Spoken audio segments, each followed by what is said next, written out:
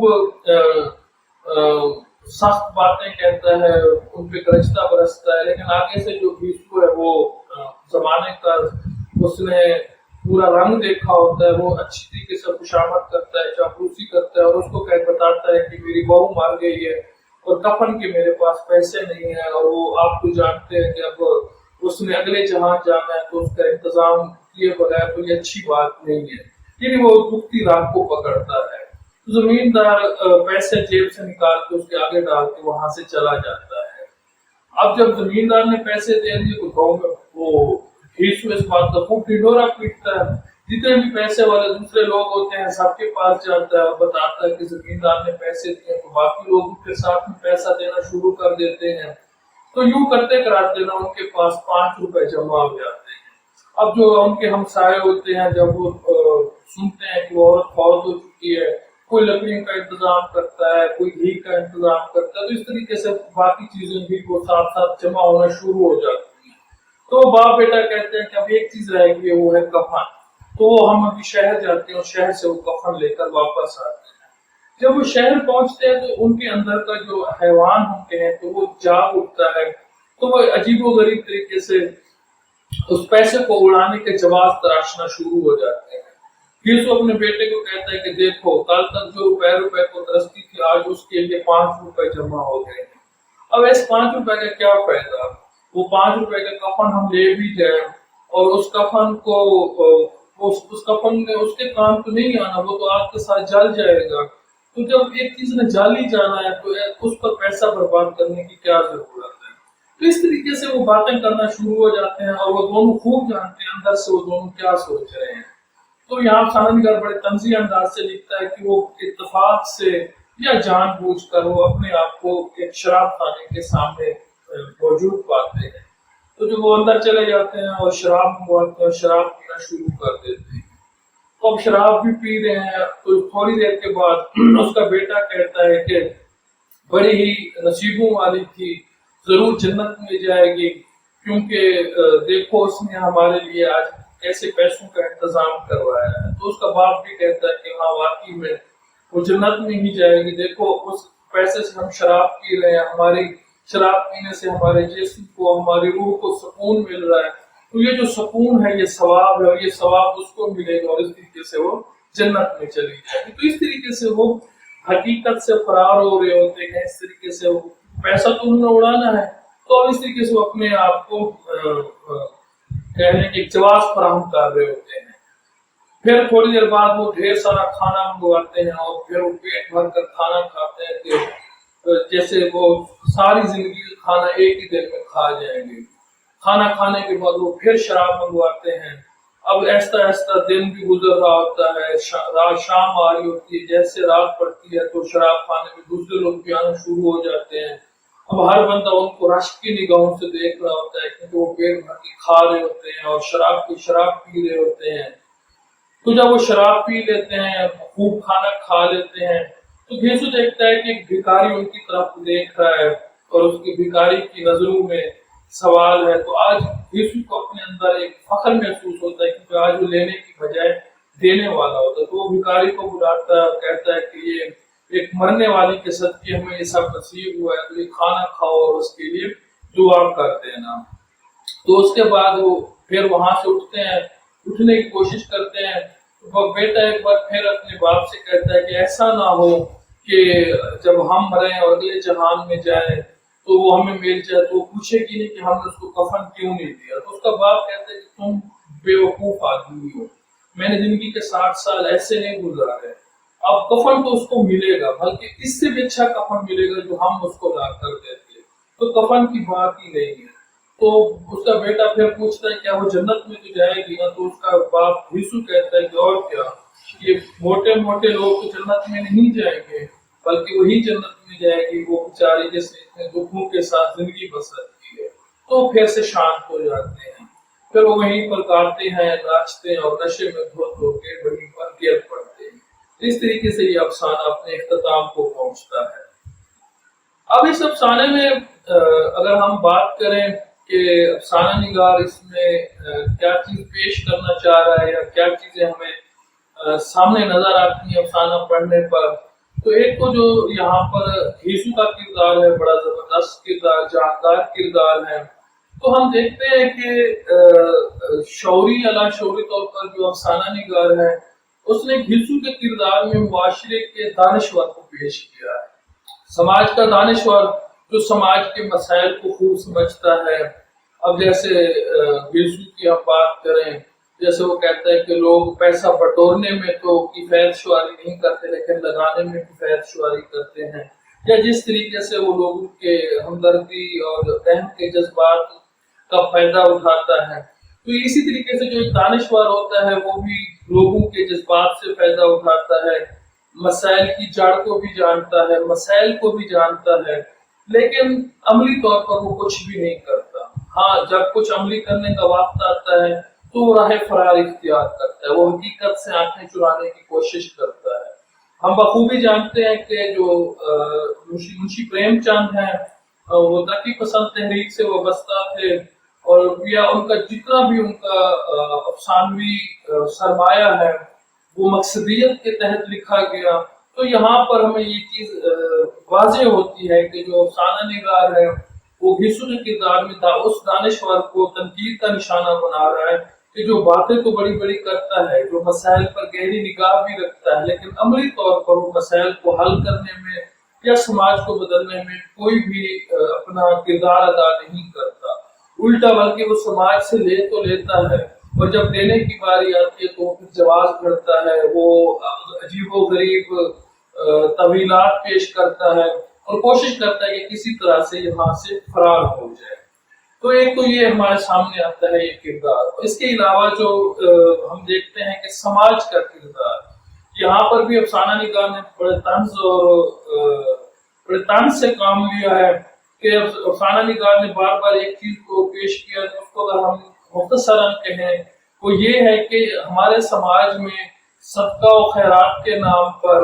چندے کے نام پر تو لوگ بڑی خوشی سے پیسے دیتے ہیں کہ کوئی مر گیا ہے پیسے دے دو، کسی کا بچہ پیدا ہوا ہے اور اس کو پاس پیسے نہیں ہے پیسے دے دو، فقیر دروازے پر آیا ہے پیسے دے دو، مطلب اس طریقے سے چندے ہوں، خیراتیں ہوں، صدقے ہوں، کوئی بھی اس طریقے کی ایکٹیویٹی ہو تو وہاں پر ہم دل کھول کر پیسہ دیتے ہیں، دل کھول کر پیسہ پیش کرتے ہیں۔ اگر اس کے پیچھے کی ہم نفسیات کو دیکھیں تو یہ اپنے احساس جرم کو دبانے چھپانے کی ایک ناکام کوشش ہوتی ہے، کیونکہ اگر ایک طرف ہم پیسہ لگانے پہ جتنا زور دیتے ہیں، دوسری طرف لوٹ مار بھی اسی طریقے سے ہو رہی ہوتی ہے۔ ایک ملاوٹ کرنے والا ملاوٹ کرنا نہیں چھوڑے گا، ایک رشوت لینے والا رشوت لینا نہیں چھوڑے گا، کوئی بھی ہے جو اپنا کوئی جرم کر رہا ہے یا کوئی بھی برا کام کر رہا ہے اس برے کام کو نہیں چھوڑے گا۔ اب برا کام کرنے کے بعد اس کے ضمیر میں جو ایک احساس جرم بیدار ہوتا ہے، تو اس احساس جرم کو دبانے کے لیے، اس احساس جرم کا گلا گھونڈنے کے لیے کیا کیا جاتا ہے کہ چندے اور خیراتیں، اور یہ سمجھا جاتا ہے یا یہ وقتی طور پر یہ اپنے آپ کو ایک طریقے سے ایک پردے میں رکھنے والی بات ہوتی ہے کہ یہ چندے یہ خیراتیں دے کر ہم نے اپنے گناہ دھو دیے ہیں، حالانکہ ایسا نہیں ہوتا، نہ ہو سکتا ہے۔ تو یہ ہمارے اپنے جواب تو ہو سکتے ہیں یا خود کو تسلی دینے والی بات تو ہو سکتی ہے، تو یہی بات افسانہ نگار نے کی ہے، جیسے یسوع کے کردار کے ہی منہ سے یہ بار بار یہ چیز ہو کہ جب اس کا بیٹا کہتا ہے کہ بچہ تو پیدا ہونے والا لیکن پیسہ نہیں ہے، تو وہ کہتا ہے کہ پیسے کی فکر نہ کرو، پھر وہ جب کہتا ہے کہ وہ کفن کے بغیر ملے گی ہمیں دوسری دنیا میں، تو وہ کہتا ہے کہ تم اس کی فکر چھوڑ دو، لوگ اس کو کفن دیں گے، اس سے بھی اچھا کفن دیں گے جو ہم جا کر دیتے ہیں۔ یعنی اگر ہم دیکھیں کہ لوگ وہی عورت جو اپنے اس گاؤں میں رہتی ہے، سب کو اس کا پتہ ہے، ہر ایک اس کو جانتا ہے، اور وہ پورا ایک دن درد سے تڑپتی رہی. جب تک وہ زندہ رہی تو کسی نے اس کی طرف دیکھا تک نہیں، اور کسی نے نہ مدد کرنے کی کوشش کی، نہ رحم کھانے کی کوشش کی. لیکن مرنے کے بعد بات وہی ہے کہ صرف اپنے ایک اپنے احساس کو فرار دینے کے لیے پھر وہ پیسہ بھی جمع ہو جاتا ہے، اور لوگ اس کے کفن دفن کا انتظام کرنا بھی شروع کر دیتے ہیں. اگر ہم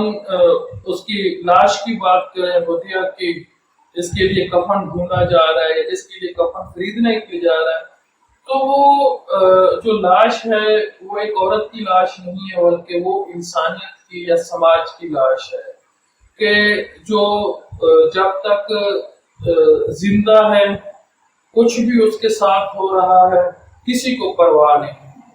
جب وہ مر جاتی ہے، یا ہم کہیں کہ جب انسانیت مر جاتی ہے یا انسان مر جاتا ہے، تو دوسرے اس خوف سے کہ کہیں یہ مری ہوئی لاش، کہیں یہ مری ہوئی انسانیت، کہیں یہ لاش جو اس سے بدبو اٹھے گی، اس سے جو جب یہ گلنا سڑنا شروع ہو جائے گی، تو کہیں یہ مری ہوئی انسانیت ہمارے اندر کی مری ہوئی انسانیت کو جھنجھوڑ نہ دے. تو سب سے پہلے کیا کیا جاتا ہے؟ سب سے پہلے اس کو ٹھکانے لگانے کا سوچا جاتا ہے، تاکہ نہ ہم اس کو دیکھیں، نہ یہ ہمارے ضمیر کو جھنجھوڑے، نہ یہ ہمارے اندر کو بیدار کرے. تو اس طریقے سے جلد از جلد کفن خریدا جاتا ہے، اور اس کو لپیٹ کے زمین کے نیچے یا لکڑیوں کے اوپر ڈال دیا جاتا ہے. اور اگر ہم دیکھیں تو افسانہ نگار نے یہاں جو کفن کا عنوان رکھا ہے، تو یہ کفن اس عورت کی مردہ لاش، یہ کفن اس عورت کی لاش کے لیے نہیں ہے، بلکہ افسانہ نگار نے کہانی کے تناظر میں دکھایا ہے کہ یہ جو کفن ہے یہ گھیسو اور بادھو کے لیے ہے، یہ جو کفن ہے یہ سماج کے لیے ہے.